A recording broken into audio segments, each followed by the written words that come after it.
This is Savanah Hernandez for Action 7 News. I am joined by Greg Reese, where we're going to be talking to you guys about the first night of the presidential campaigns. So tonight is going to be the night in which Elizabeth Warren, Cory Booker, Beto O'Rourke, some of the biggest names in politics, come forward and talk about some of today's biggest topics. This also marks the beginning of some of our lesser-known candidates to break out to the public. So, Greg, Elizabeth Warren is one of the highest polling candidates right now, and she's who we're going to be focusing on the most today. I read a story about Elizabeth today that just came out talking about how she wants to decriminalize borders.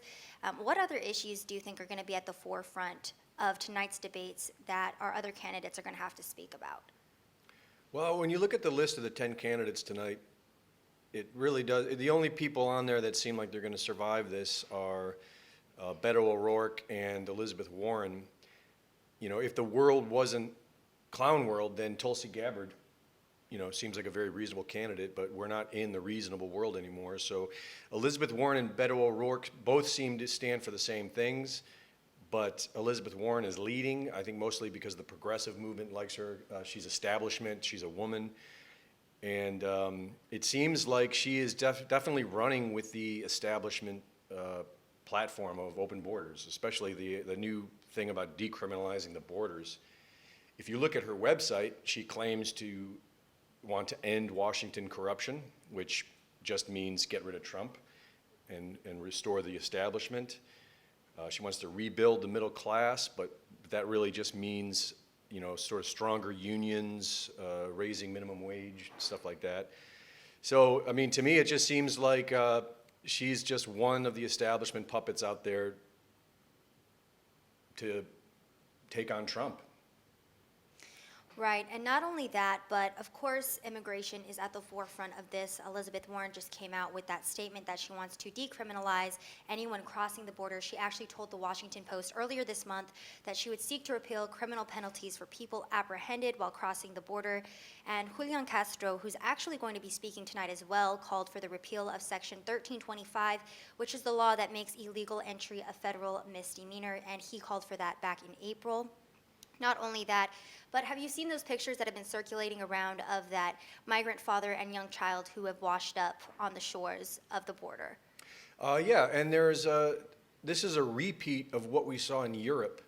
I believe in 2015 they were running a campaign of showing dead children to sort of soften people's hearts for immigration, bringing people in, and now we're seeing the same exact tactic here. And it would behoove anyone who isn't aware of the crisis that's going on with immigration, it would behoove anyone to really look into what's been going on in Germany and Sweden and what Germany and Sweden look like today, because that's what we have to look forward to if we decide that we're going to open these borders up for whatever reason.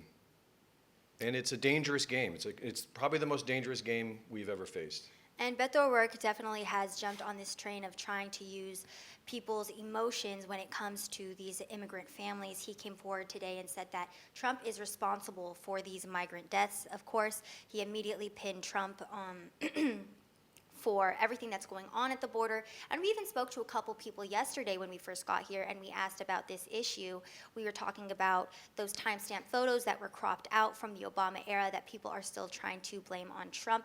So I think that immigration is going to be an issue that is at the forefront. And like I said, we're seeing Elizabeth Warren, Beto O'Rourke, Cory Booker, almost every single Democratic candidate really focused on this issue. Not only that, but also Joe Biden. So he's actually going to be debating tomorrow night. And Cory Booker, who's debating tonight, has already started in taking swipes at Joe Biden. Do you think that we can see a lot of that from candidates tonight? Swiping at Joe Biden tonight? Mm-hmm. Yes, I would imagine. I mean, I imagine Joe Biden he seems to be propped up as the main establishment president, even though he seems like he should be in a retirement home in all of his speeches, but he does seem to be propped up as that. So I would imagine everyone's got their sights on him, especially Elizabeth Warren, because I would say out of tonight, Elizabeth Warren's probably going to be the champ for the Democratic Party tonight. And it now seems like the election is once again going to be run on immigration. That is definitely the left's move. And normally I would say Trump would win like he did in 2016 with immigration, but what has Trump really done with immigration? If you look at the stats, Obama was deporting more illegal aliens than Trump has. There's been more illegal crossings with Trump in presidency than Obama, and part of that is because they are storming the borders more now than they ever were. But still, if Trump doesn't start doing anything about immigration, then I really don't see how he's going to win again on immigration. Because the big question will come in, what have you done, you know? And Greg, you actually gave me some really interesting insight into this whole situation the other day, because I was asking you why you think that immigration under Trump is so bad. And I remember reading a quote that Trump said, he basically gives the people exactly what they want. And you had mentioned what you think Trump's tactic is in terms of why illegal immigration is getting so bad. Well, it's a hopeful tactic. It's me being very hopeful. But when you look at what Trump has done in his presidency so far, it would make sense to me that he could be allowing the situation to get so bad, which if you know what's going on, then you know all you got to do is kick back and do nothing, and it'll get worse and worse and worse. He could possibly be making it so bad that the average American, not your partisan Democrat or Republican, just your average American will start getting very upset and demanding something to be done, which really is the proper way to do things. The president should respond to the people's desires. And so perhaps he's just allowing it to get so bad where then people demand him to do it.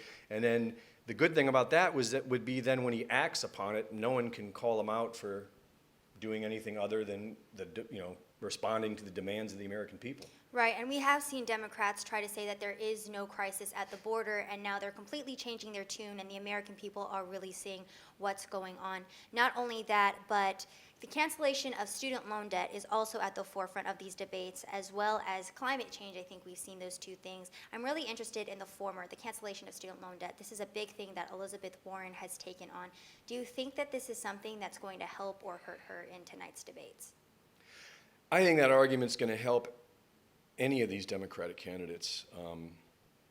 And it's really just a trick because, I mean, is college overpriced? I would say yes, it is. I would say college is a scam. I would say people pay a lot of money that they can't afford to pay back and they can't even get a job. But the solution, I don't think, is making college free. I think the solution is addressing our education system and addressing college in general. Because even if college is free, it doesn't change the fact that you're still wasting 4 years of your life, typically, unless you're going to be a doctor or a lawyer or something that specifically calls, necessarily for college.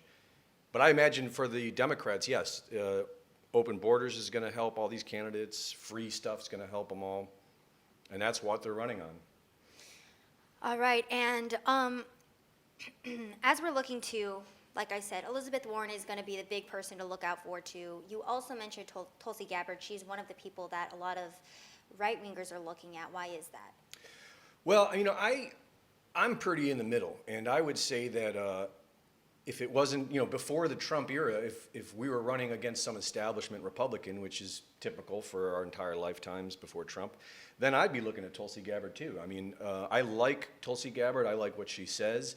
The only reason I'm not a big fan of Tulsi Gabbard right now is because I'm still supporting Trump. I still believe Trump is anti-establishment, and I still think we should give him a chance to complete his agenda and see where he can go with it. But Tulsi Gabbard's an appealing candidate in many, many ways.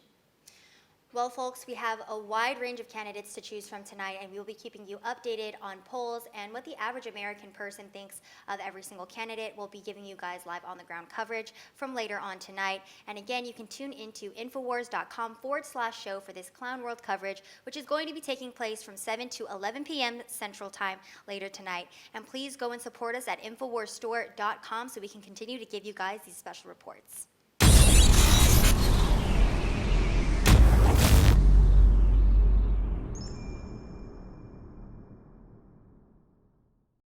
Serving with InfoWars is a great honor, but I still need my morning coffee. And luckily, our break room at the InfoWars headquarters is stocked full of high-quality InfoWars Store Patriot Blend coffee. Grown in the high mountains of southern Mexico, the Chiapas farmers grow 100% organic, non-GMO coffee at the ideal altitude for the perfect cup. A robust coffee with great flavor and mild acidity. There has never been a more important time to support InfoWars. So if you love coffee and if you want to fight for freedom, then you can help. Order now at the InfoWars store. Sign up for AutoShip and get your own high-quality supply of Patriot Blend coffee delivered right to your door at InfoWarsStore.com.